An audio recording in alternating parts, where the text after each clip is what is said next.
हरि ओम हरि ओम हरि ओम। ये आपका सुनने से क्या होता है? आपके मन में है कि सुनने से क्या होता है? देखो, गुरु कहते हैं कि ऐसा तत्वबोध यदि किसी का अंतःकरण शुद्ध है तो सुनने मात्र से ही वो बोध हो जाता है। अगर यदि सुनने की कला है तो किस भाव से सुनते हो? सुनते तो बहुत कुछ हो संसार में। क्या क्या सुनते हो? आवाजें तो बहुत आती हैं, सब लोग बोलते हैं, तो क्या सुनते हो? गुरु की सुनते हो कि मन की सुनते हो कि संसार की सुनते हो? बताओ मुझे, किसकी सुनते हो? ये तो तुम्हारे ऊपर डिपेंड है ना। अब जैसे जंगल में एक गया तो उसको सुनाई दिया कि जंगल में तो भैया पूरा साए साए साए हो रहा, लेकिन जिसको उस तत्व बोध हो गया था तो उसने कहा तुमको क्या सुनाई दे रहा? उसने कहा हमें तो सुनाई दे रहा ओम ओम ओम सुनाई दे रहा। बताओ तुमको क्या सुनाई देता है? तुमको क्या सुनाई देता है? ये अपने मन से पूछो। सुनने मात्र से जो है, सुनने से ही तत्वबोध हो जाता है। कब होता है? जब सुनने की कला आ जाए तो। सुनने की कला नहीं, जैसे गेहूं भी होता, भूसा भी होता है, तो तुम भूसा चबाओगे? गेहूं की उम्बी जो बाली निकलती उसको चबाओगे? नारियल मिला है उसको दांत से काटोगे? दांत काटोगे तो बहुत। कहा थी, एक विदेशी आया तो उसने कहा इंडिया में कहते नारियल बहुत अच्छा होता है, बड़ा स्वास्थ्यवर्धक होता है, बहुत अच्छा। तो उसने खरीद लिया। अब खरीद लिया तो उसको बड़े आराम से दांत से नोचने लगा। अब बेचारे के दांत होंठ पूरे लहू लुहान हो गए, और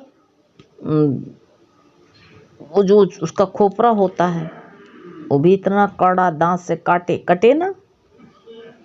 दुकानदार के पास में गया, कहते ये बहुत अच्छा होता है, स्वास्थ्यवर्धक होता है, इससे स्वास्थ्य सही रहता है, ताकतवर होता है। अरे भैया ये क्या फंसा दिया? वो कहते बहुत मीठा होता है। बताओ। तो उसने बताया, कहा ये भैया इस तरह थोड़ी खाया जाता है। उसने नारियल को छीला और छील करके पानी निकाल के सिंक से दिया पीने को, तो कहा रे तो बड़ा मीठा। और उसमें की गरी निकाल के कहा खाओ इसको, कहा तो बहुत अच्छा है। तो उसको अच्छा कब लगा?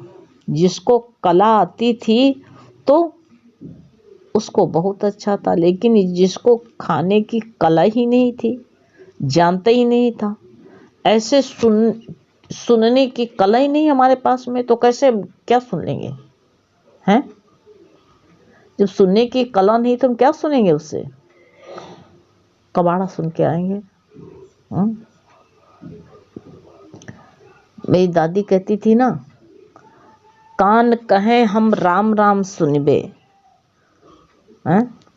मनुआ कहे हम सुनबे बवाला, मन मत वाला जपूं कैसे माला। तो कैसे माला जपोगे? ये तो बड़ा मत वाला है। तुम कहोगे, तुम्हारा जो मन कान कहे कि अरे हम तो भगवान ने हमको कान इसलिए इंद्रियां दी है हरि कथा सुनने के लिए, लेकिन मन कहता अरे मत क्या रखा है, हम तो सुनेंगे बवाला। जब बवाला होता है ना, परपंच होता, परपंच बड़ा रस आता है। देखो वो भी तो परपंच, देखो परपंच सुनने में बहुत लोगों को बड़ा रस आता है। जहाँ चार लोग बैठ के जाए, जहाँ चार लेडीज बैठे होंगी और परपंची औरत होगी तो वह में बैठ जाए, अरे बहन क्या कर रही हो? तो सुनने की कला ही नहीं, क्या सुनना चाहिए कानों से? ये भगवान ने सूप जैसे बड़े बड़े कान क्यों दिए हैं? हरी कथा सुनने के लिए, समझे हैं? हरी कथा कहने, तुझे क्या सुनाऊं मैं दिलबर, तेरे सामने मेरा क्या हाल है, तेरे सामने मेरा हाल है, क्या सुनाऊं दिलबर। तो तुमको हम क्या सुना दे बताओ? तुम्हारा तो हाल बेहाल है, तेरे सामने है मेरा हाल तो बड़ा बेहाल है।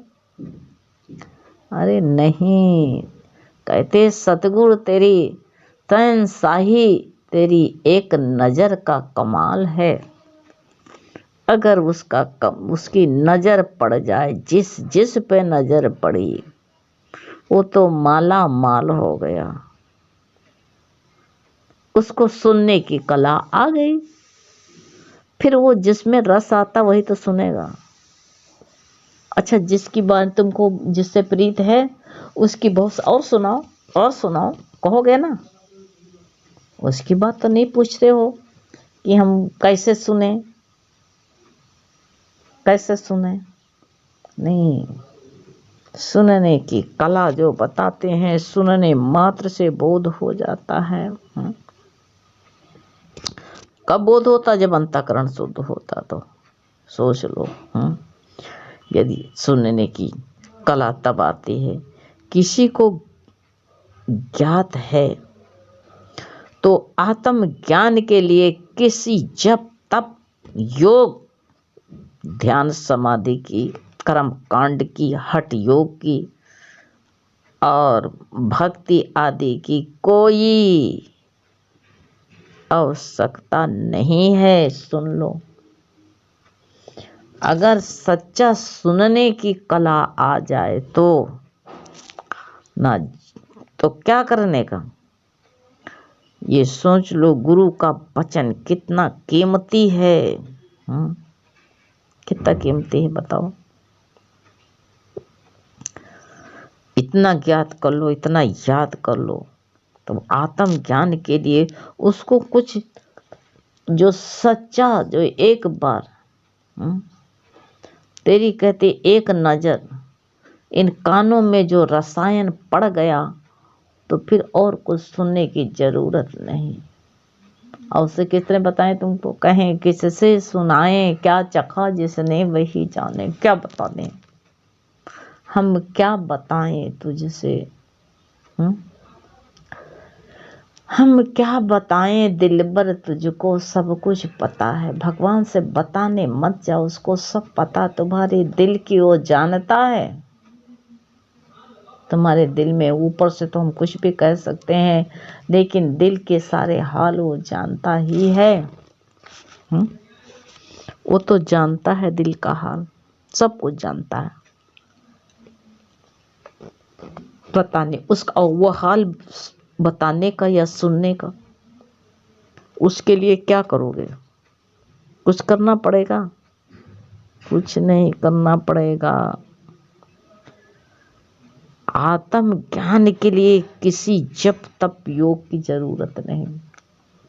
अंदर से निकला हुआ वचन अंदर समा जाए तो, अगर तुम्हारे अंदर समाता है, तुम्हारे अंदर तुमने जगह बनाई है, पहले उसको साफ किया, धोया।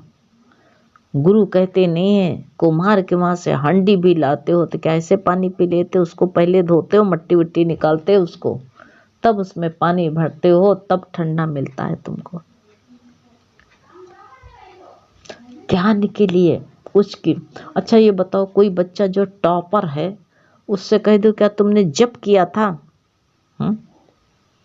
जप किया था? व्रत किया था? उसे पूछना क्या किया था तुमने जब, और क्या कोई तप किया था या योग लगाया था? नहीं। उसके टीचर ने जो बताया बड़ी ध्यान पूर्वक सुना और सुनने की कला आ गई, तो चुटकी बजा करके वो बच्चा टॉपर हो गया। कुछ नहीं करना पड़ा उसको, करना पड़ा नहीं। नहीं करना। ऐसे उस सुनने की कला अगर तुम्हारे अंदर है तो उसके लिए तुमको उसके लिए कुछ नहीं करना। तो ना तुमको व्रत करने की जरूरत है, ना जाप करने की, ना योग समाधि, कुछ नहीं करना है, ना ध्यान समाधि। चलते फिरते राजा जनक ने तो कहा है, रकाब एक रकाब में पैर रखो और दूसरी रकाब में जो है उनको गुरु का ऐसे ज्ञान मिला। अष्टावक्र ने गुरु घोड़ा पर चढ़ रहे थे, एक रकाब में पैर रखा तो वो टंगे ही रह गए, और एक रकाब घोड़े की रकाब पर पैर ऐसे रखे ही उनको टंगे रह गए, उनको आत्म ज्ञान हो गया। दूसरी तरफ कूद के चढ़ ही नहीं पाए। ऐसे क्या व्रत किया, क्या किया, जप किया, तप किया, क्या किया, ध्यान किया, कोई कर्म कांड किया? ज्ञान के लिए कर्म कांड करो जाकर के, उसमें फंसे रहेंगे हम, और क्या करेंगे। जितने कर्म कांडी होंगे कहेंगे नारियल चढ़ाओ, फूल चढ़ाओ, पत्ती चढ़ाओ, सब यही लगाए रहेंगे। इतने दिन व्रत रहो, इसको प्याज खाओ, लहसुन ना खाओ, लहसुन खाओ, प्याज ना खाओ, बस वो खाने पीने की बात जो है घोड़े की बात करते रहेंगे। सच बता ही नहीं पाएंगे कभी। खाने की बात बताएंगे, तुम खाने की बात पूछोगे, वो खाने की बात बताएंगे। आज ये चीज़ नहीं खाना, कल वो नहीं खाना, ये बताएंगे। कहीं तप करो, गुरु कहते तुम्हारा तप ऐसे हो रहा है। तप ही तो रहे हो, सारी जिंदगी तपते तपते हो गया। कोई लड़के बच्चों से तप रहा है, कोई गरीबी से तप रहा है, कोई ज़्यादा धन हो गया उसके लिए कहीं धन बेकार है, धन बेकार। एक कहते थे कि हम अरे इतना धन है, हम तो कहते ठलुआ खाएं। उसके घर में वैसे हो गया, रोज दांत पीस पीस के कहता था ऐसे हो गया, ठलुआ खा गए सब, कुछ नहीं रहेगा, भूजने चबाने को नहीं रह गया कुछ। ऐसा विकल्प करने से क्या फायदा मिलता है? इसलिए सुनो, सुनना है तो सुनो गुरु की बात, गुरु की बात सुनो, अंदर तह तक का तुम्हारे समा जाए शुद्ध अंतःकरण। गुरु कहते अधोगे कैसे, अंतःकरण कैसे होगा? मांजने से? लोहे का जूना ले मांजोगे, लहू लुहान हो जाओगे। जैसे जैसे जाप करते जाओ वैसे अपने आप जो है शुद्धता आती जाएगी। करने कराने की कोई बात ही नहीं है, अपने आप सब होता चला जाएगा। क्या करोगे तुम कुछ करने की? ना हठ योग करो, कर्म कांड क्या करोगे? इतने कहेंगे ना, इतने राम राम नाम लिखो, मन इधर उधर भाग रहा, हाथ से राम राम लिखते रहो, क्या होगा? कुछ होगा? कुछ नहीं होगा। राम राम सुनने से भी कुछ नहीं होगा। अभी हरिओम करते रहो, जप करते रहो, ये तुमको सुनाई दे रहा, अभी तुमको बवाल सुनाई देने लगेगा। क्यों? एक तार होता ही नहीं, एक तार जिस दिन हो जाए उस दिन सब हो जाएगा। तो कर्म कांड करने की कोई ज़रूरत नहीं। ये कर्म कांडी लोग तुमको फंसाएंगे, क्योंकि उनके प्रीत फल श्रुति में फल मिलेगा, उसमें है उसका नाम। हठ योग, उल्ट एक पैर से खड़े हो। कहते हैं सब लोग बता रहे थे कि जब कुंभ था तो उसमें एक आदमी तो सर के बल खड़ा था, तो कहा भैया इतना कष्ट क्यों दे रहे हो शरीर को, क्यों सर की? मीडिया वालों ने पूछा। कहा मैं संसार के कल्याण करने का। तो कहीं तो अपना तुम कल्याण कर नहीं पा रहे हो, उल्टे तुमको खड़ा पैर के बल होना चाहिए, तो खड़े हो सर के बल हैं। तो अपना तो कल्याण कर नहीं पा रहे हो, कल्याण करने जा रहे हो उनका, संसार का। उल्टा खड़े होने से थोड़ा संसार का कल्याण होगा। ये मूर्खता होती। तो कर्मकांडी लोग जो है ये हठ योग बताएंगे। कोई एक पैर से खड़ा दिखा रहे हैं दुनिया का, अरे मेले एक पैर से खड़ा होना था तो कुंभ के मेले में क्या करे गए रहो हैं? कौने घुपा में घुस जाती हूँ जा करके, वहाँ दिखाए सब दुकान बड़े बड़े भारी योगी, हट्टी सब हट योग नहीं, सब भाकंडी हैं। एक पैर से खड़े, एक पैर से खड़े हैं। तो हठ योग ये बताते हैं, हठ योग भी जो है गुरु कहते हैं बार बार कि हठ योग भी नहीं करना है हमको। भक्ति आदि की जो है कोई जरूरत भी नहीं, आवश्यकता नहीं है। गुरु ने कहा वो खाली वो कला तुमको आ जाए इसके लिए भक्ति करो, नहाओ धो, फूल चढ़ाओ। जो सुनना उसको सुना नहीं फूल चढ़ाने में। अरे जब गुरु कह देते हैं सुनने मात्र से सब कुछ, तभी कहा परोक्ष ज्ञान ठीक होता है। सुन लो बस, क्योंकि ये जो है ये संसार वासना से बंधा पड़ा है, और बंधने के कारण कहते उसको सही ज्ञात हो नहीं रहा, भरम में पड़ा हुआ है बस, उसको सही ज्ञान ही नहीं हो रहा, भरम में पड़ा है, क्योंकि अंधकार अंदर है। ज्ञान की जोत जला ले तो अपने आप ही जो कहते हैं सब अंधकार हट जाए, विलीन हो जाए, खत्म हो जाए। तो इसलिए जो है उधर की तरफ चित नहीं बिल्कुल ले जाना है। हम क्या सुने क्या ना सुने, हमसे ये कोई आवश्यकता नहीं है। जो सुनना था हमने सुन लिया, अब क्या सुने, अब सुनने का कुछ बाकी ही नहीं रह गया है।